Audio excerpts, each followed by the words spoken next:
I never thought I'd have to tell this story. For 9 years, I believed I had built something unshakable with my wife, Sarah. We met in college, two young dreamers who bonded over midnight coffee runs, shared playlists, and long conversations about the kind of future we wanted to build together. It felt easy back then, effortless, like the universe had carefully aligned our paths. We talked about traveling the world, starting a family, buying a little house somewhere quiet. And somehow we did it. We got married a few years after graduation, saved every penny we could, and bought a home in the suburbs. It was the kind of life I used to look at from the outside and think, that's happiness. From the outside looking in, we had everything. A 2-story home with a white picket fence, a golden retriever named Murphy who greeted us at the door every evening, and 2 cars in the driveway that gleamed under the porch light. Our neighbors would wave when we watered the lawn or took Murphy for a walk. To them, we were the picture of stability, the couple who seemed to have it all figured out. And for a long time, I believed we did. Sarah worked downtown at a prestigious advertising agency. She was the kind of woman people noticed when she walked into a room.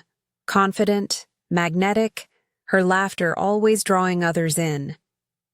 She thrived on challenge, on new clients, big pitches, and late nights fueled by adrenaline and ambition.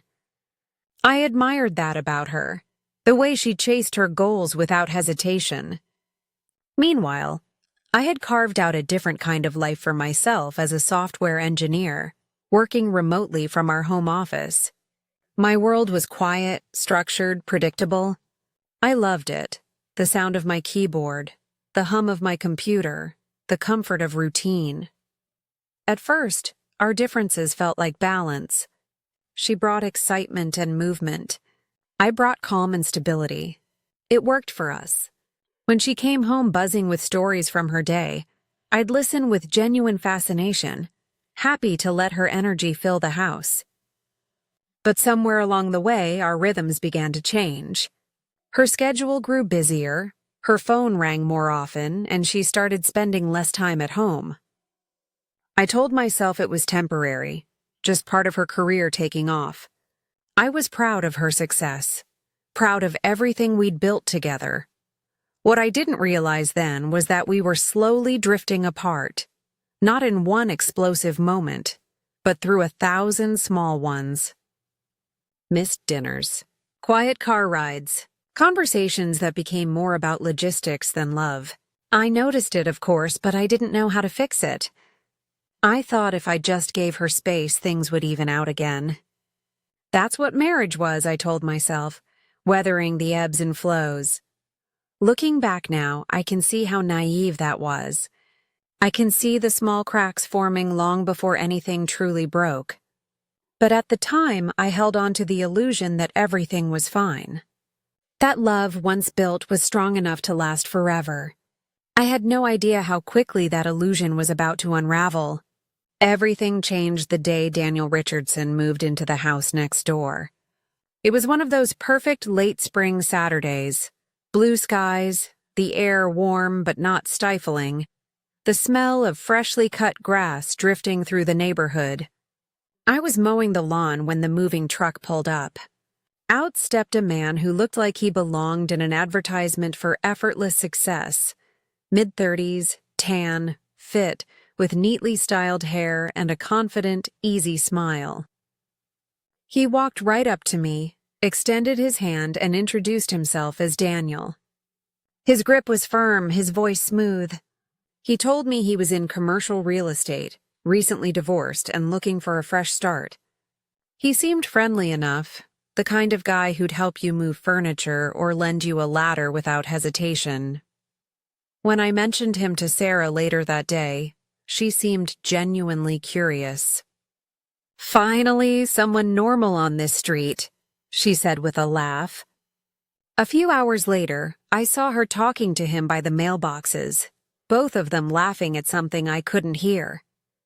When she came back inside, she told me how nice he was, how refreshing it felt to meet someone so outgoing and personable.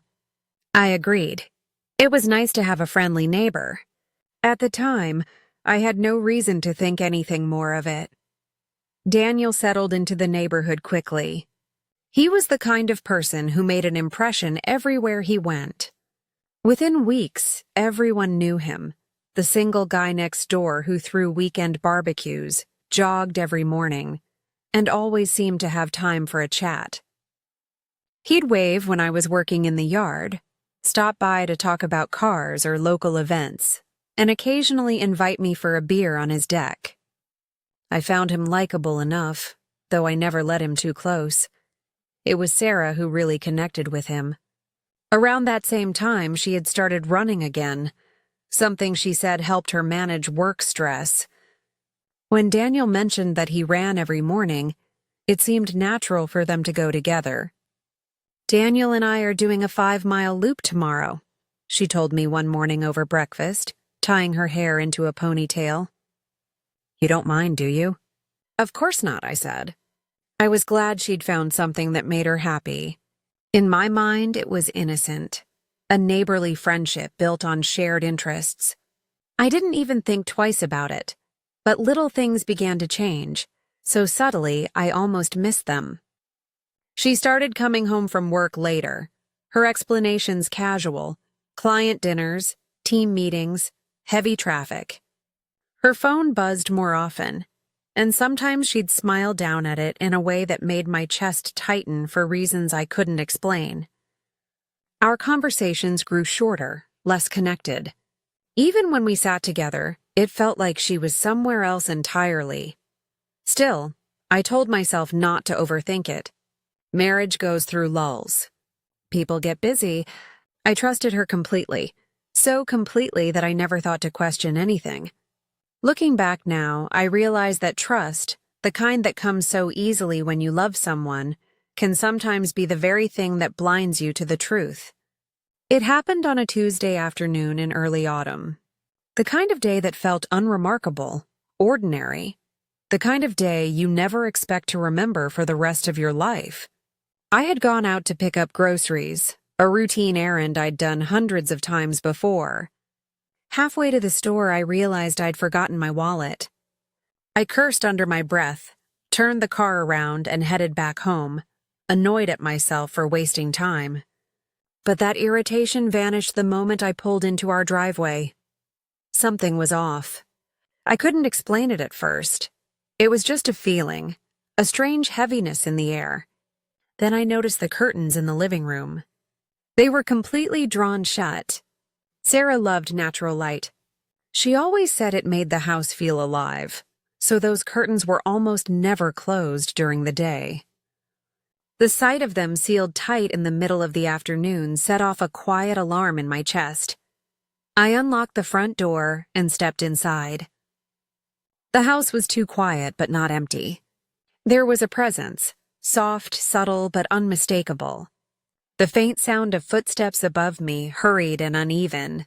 Then a door closed gently but firmly. "Sarah?" I called out, my voice echoing slightly in the still air. There was a pause, too long to be innocent. Then she appeared at the top of the staircase, her hair slightly disheveled, her face flushed, and her shirt clinging unevenly to her shoulders.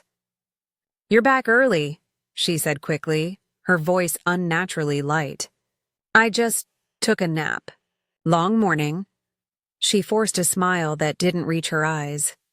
Something inside me shifted. The air between us felt heavy, charged. My heart started to pound, though I didn't know why yet. And then I smelled it. A faint but unmistakable trace of cologne. Not mine. It was a scent I'd noticed before, once or twice when Daniel had been nearby. My throat went dry. Sarah came down the stairs, talking too fast, filling the silence with excuses about her exhausting day, about how she'd barely slept. I nodded and pretended to believe her, my body moving on autopilot while my mind spun wildly. That night, I lay in bed beside her, staring at the ceiling. Every detail from the past few months replayed in my mind. The morning runs, the late nights, the new password on her phone. My chest tightened as realization began to take shape, but I pushed it away. I needed to be sure. I needed to know. The next morning, after she left for work, I sat down at my computer and opened our home security system. We'd installed the cameras a year earlier after some neighborhood break-ins, one facing the front door, another the driveway. My hands trembled as I clicked through the footage. At 11:52 a.m., I saw her car pull into the driveway. A few minutes later, Daniel appeared, walking casually across our lawn. She opened the door for him, smiling. He didn't leave until 1:43 p.m., just minutes before I came home. I watched that clip over and over, hoping there was another explanation. There wasn't. My stomach twisted with a mix of disbelief and dread. I told myself not to confront her yet. Not until I knew the whole truth. But deep down, I already did. On a gray Sunday morning, I finally asked Sarah to sit down with me.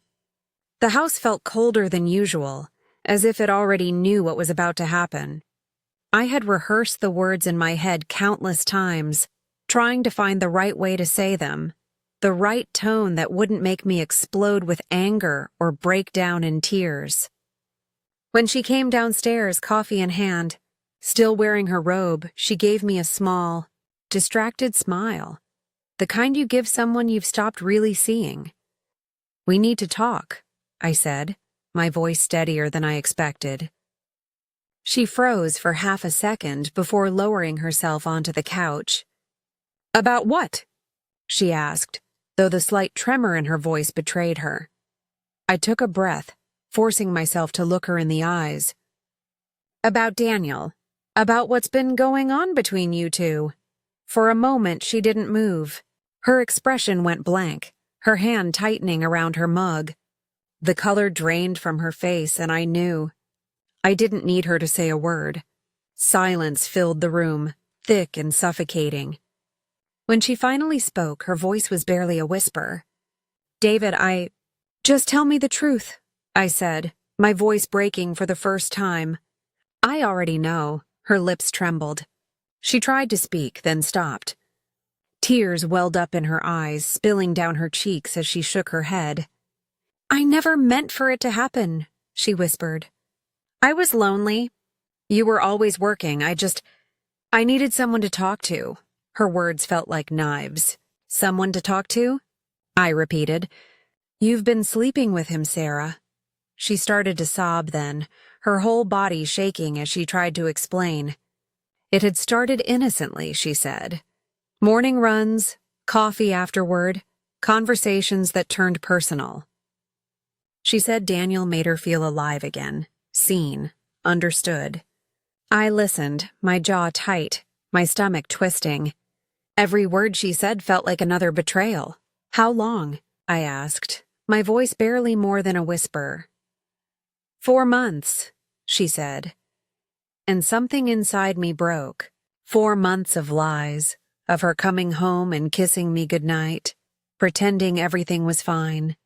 4 months of deception under my own roof. I stood up, unable to sit still any longer. "I'm going to stay with Ryan for a while," I said. "I need space to think." "David, please," she cried, reaching for my hand. "It's over." I ended it, I swear. "I love you, and I'll do whatever it takes to fix this." I pulled my hand away. "You should have thought about that 4 months ago." I walked out, leaving her sobbing on the couch. The next 2 weeks at Ryan's apartment were a blur of anger and heartbreak. Some nights I wanted to smash something. Others I just stared at the ceiling, wondering how my life had unraveled so completely. Sarah called and texted constantly. Apologies, promises, declarations of love. I ignored most of them. When I finally agreed to meet her, it was at a quiet coffee shop downtown. She looked like she hadn't slept in days, pale, eyes swollen from crying. For the first time in months, we talked honestly. She didn't make excuses or shift blame. She took responsibility, admitted she'd destroyed the trust between us. She said she wanted a chance to prove she could be better, that she could rebuild what she broke. I didn't know what to say. Part of me wanted to walk away forever. But another part, the part that still remembered the woman I fell in love with, wasn't ready to give up. "I don't know if I can ever forgive you," I said quietly. "Then let me try to earn it," she whispered. And for the first time in a long while, I didn't have an answer. The weeks that followed were a strange kind of limbo. Sarah and I started seeing each other again, cautiously, like two people relearning how to speak a language they'd both forgotten. We met for dinner, talked on the phone at night, even went on small walks around the lake where we used to go before everything fell apart. She was trying, I could see that. She stopped running with Daniel, deleted him from her contacts, and promised me she had blocked him everywhere. She even gave me access to her phone and passwords, something I hadn't asked for, but which she insisted on doing to show she had nothing to hide. Still, the damage was deep. I wanted to believe her, to believe in us, but every time her phone buzzed, my chest tightened. Every time she smiled at a message, my mind went straight to the worst possibilities. Trust, once shattered, doesn't come back easily. It rebuilds itself in fragments, and each one takes time. We began couples therapy, something I had once dismissed as unnecessary. The therapist, a calm woman named Dr. Larkin, told us that healing required brutal honesty and patience. "You both have to decide," she said during our first session, "if this marriage is something worth saving, or if you're holding on out of fear of letting go." That question lingered with me for days. Was I fighting for Sarah, or just for the version of our life that used to exist? At home, Sarah filled the silence with small gestures, cooking my favorite meals, leaving notes in my work bag, brushing her hand against mine as we passed in the hallway. She cried often, quietly, like she was mourning the life she had broken. One night after dinner, she said something that stuck with me. "I know I can't undo what I did, but if I spend the rest of my life trying to be better, maybe that's a start." I wanted to believe her so badly it hurt. Then, one evening, I saw Daniel again. I was coming home from work when I spotted him standing across the street, leaning against his car. He didn't wave or smile, just watched. That same smooth, unreadable expression on his face. My stomach churned. When he noticed I'd seen him, he gave a faint nod, got into his car, and drove off. I didn't tell Sarah. I didn't want to reopen wounds that were barely starting to heal. But from that day on, I felt like a shadow hung over us again. I found myself glancing out the window more often, half expecting to see him somewhere nearby. Despite that unease, Sarah and I slowly began to reconnect in ways I hadn't thought possible. We started spending weekends away, small trips to the coast, drives into the mountains, moments that reminded us who we used to be. There were times, fleeting but real, when I almost forgot what had happened. When she laughed or leaned her head on my shoulder, it felt like the past was finally loosening its grip. But healing isn't linear. Some nights I'd wake up from dreams that replayed the betrayal, my heart racing, my mind filled with images I couldn't erase. She'd hold me, whispering apologies I didn't need to hear anymore, but that still mattered. By the time winter came, something in me had softened. I wasn't the same man I'd been before, and maybe that was a good thing. Pain had changed me, but it had also made me see what love really meant. Not perfection, not blind trust, but choice. Every day I chose to try again, and though the future was still uncertain, for the first time in months, I felt like maybe, just maybe, we had a chance to start over.